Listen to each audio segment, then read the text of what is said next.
Male infertility का anatomy और physiology. सबसे पहले तो टेस्टिस में दो तरह के सेल्स होते हैं, सर्टुली सेल्स जो कि सेमिनिफेरस ट्यूब्यूल्स को लाई करते हैं, और लेडिक सेल्स या फिर इंटेस्टिशियल सेल। पिट्यूटरी ग्लैंड जो होती है वो सीक्रेट करती है luteinising hormone which stimulate the synthesis and secretion of testosterone by Leydig cells.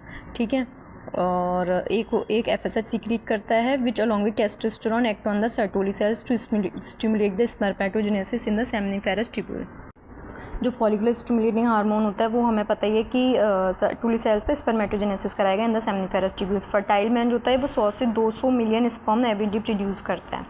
ठीक है, एक फिजियोलॉजी ऑफ स्पर्मेटोजेनेसिस का क्या है? फिजियोलॉजी ऑफ स्पर्मेटोजेनेसिस का यही है कि 75 डेज़ के अराउंड ये लेता है। सबसे पहले डिप्लॉयड होता है स्पर्मेटोगोनिया, वो अंडर वो माइटोसिस जाता है, प्राइमरी स्पर्मेटोसाइट्स बनाता है। प्राइमरी स्पर्मेटोसाइट्स में मियोटिक डिवीजन होता है तो उससे वो हैप्लॉइड हो जाते हैं।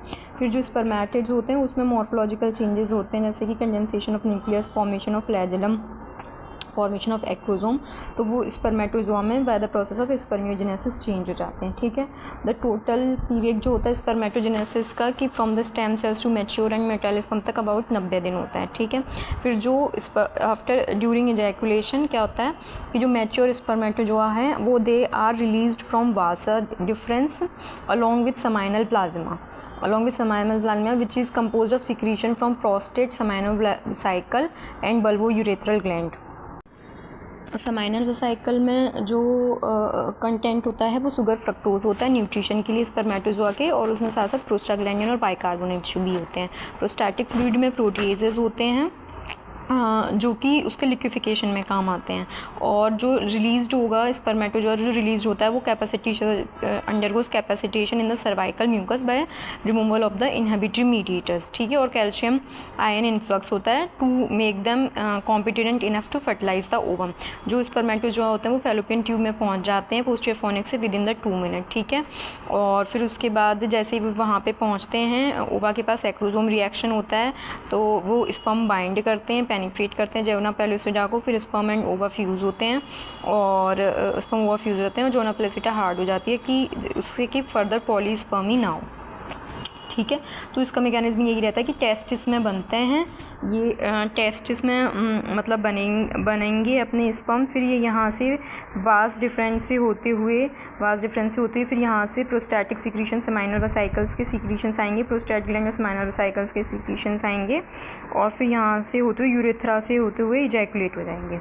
ठीक है, अब आते हैं causes of male infertility. Causes of male fertility को जानने के लिए सबसे इम्पॉर्टेंट कॉजेज़ क्या हैं कि तो सबसे पहले तुम्हें प्री टेस्टिकुलर कॉजेज़ पे जाना है, टेस्टिकुलर कॉजेज़ पे जाना है और पोस्ट टेस्टिकुलर कॉजेज़ पे जाना है।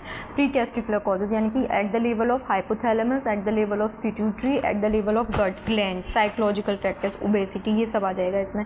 हाइपोथैलेमिक फैक्टर्स में hypogonadotropic hypogonadism, Kallmann syndrome, drugs, tumour, फिर pituitary tumours, pituitary hypopituitarism, pituitary failure.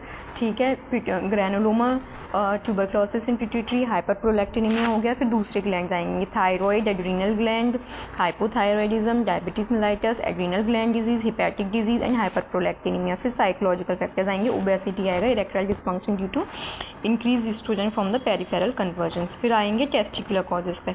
Testicular causes में वो आएंगे जो कि स्पर्मेटोजेनेसिस और टेस्टोस्टेरोन प्रोडक्शन अफेक्ट करते हैं। दे कैन कॉज ओलाइगोस्पर्मिया और ईज़ोस्पर्मिया। ठीक है, तो इसमें आएगा chromosomal genetic disorders, local testicular causes. ठीक है, क्रोमोजोमल में आएगा डाउन सिंड्रोम, 45XZ हो जाता है, XXY Klinefelter syndrome, mix gonadal dysgenesis and Y micro deletion. फिर लोकल टेस्टिकुलर कॉजेज़ में cryptorchidism, varicocele, injury, testicular trauma, torsion, cimetidine, erythromycin, gentamicin, ये drug, tetracycline, spironolactone, anti epileptic drugs, anti hypertensive, anabolic steroids, testosterone, infection, orchitis, measles, mumps, tuberculosis, gonococcal, radiotherapy और chemotherapeutic drugs. कोई chronic illness है, tight under clothes, occupational exposure हो रहा है, heat और environment का, substance abuse, smoking, alcohol, caffeine, marijuana. Immunological causes, post testicular causes में जो स्पर्म मोटिलिटी, ट्रांसपोर्ट और इजैकुलेशन में डिफेक्ट आ रहा है, ठीक है। तो इसमें सबसे पहले ऑब्स्ट्रक्टिव कॉजेज़, उसके साथ साथ जो एसेसरी ग्लैंड डिसऑर्डर्स हैं वो, फिर सेमाइनल फ्लूइड एंड स्पर्मेटोजोआ में कोई डिसऑर्डर है, फिर सेक्सुअल डिसफंक्शन है, ठीक है। और 10 से 15% केसेस में तो अनएक्सप्लेन्ड कॉज रहता है। फिर इसमें ऑब्स्ट्रक्टिव कॉजेज़ में क्या क्या आएगा, देखो ऑब्स्ट्रक्टिव कॉजेज़ में आएगा congenital bilateral absence of vas deferens, congenital blockage in tract, फिर उसके बाद एपिडिडाइमिस में इन्फ्लेमेशन हो गया, ट्यूबरक्लोसिस गोनोकोकल क्लेमिडिया की वजह से ट्रॉमा हो गया, पास सर्जरी कोई वैसेक्टमी या हर्नियोग्राफी हुई है, सिस्टिक फाइब्रोसिस यानी कि congenital absence of vas deferens, Kartagener syndrome, immotile cilia syndrome, Young syndromes, inspissated mucus with sinusitis and bronchitis, ठीक है।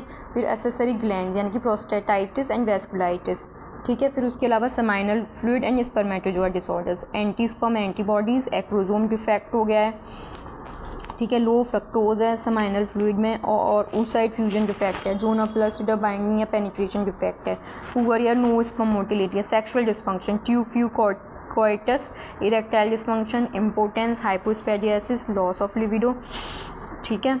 और प्रीमैच्योर इजैकुलेशन, रेट्रोग्रेड इजैकुलेशन।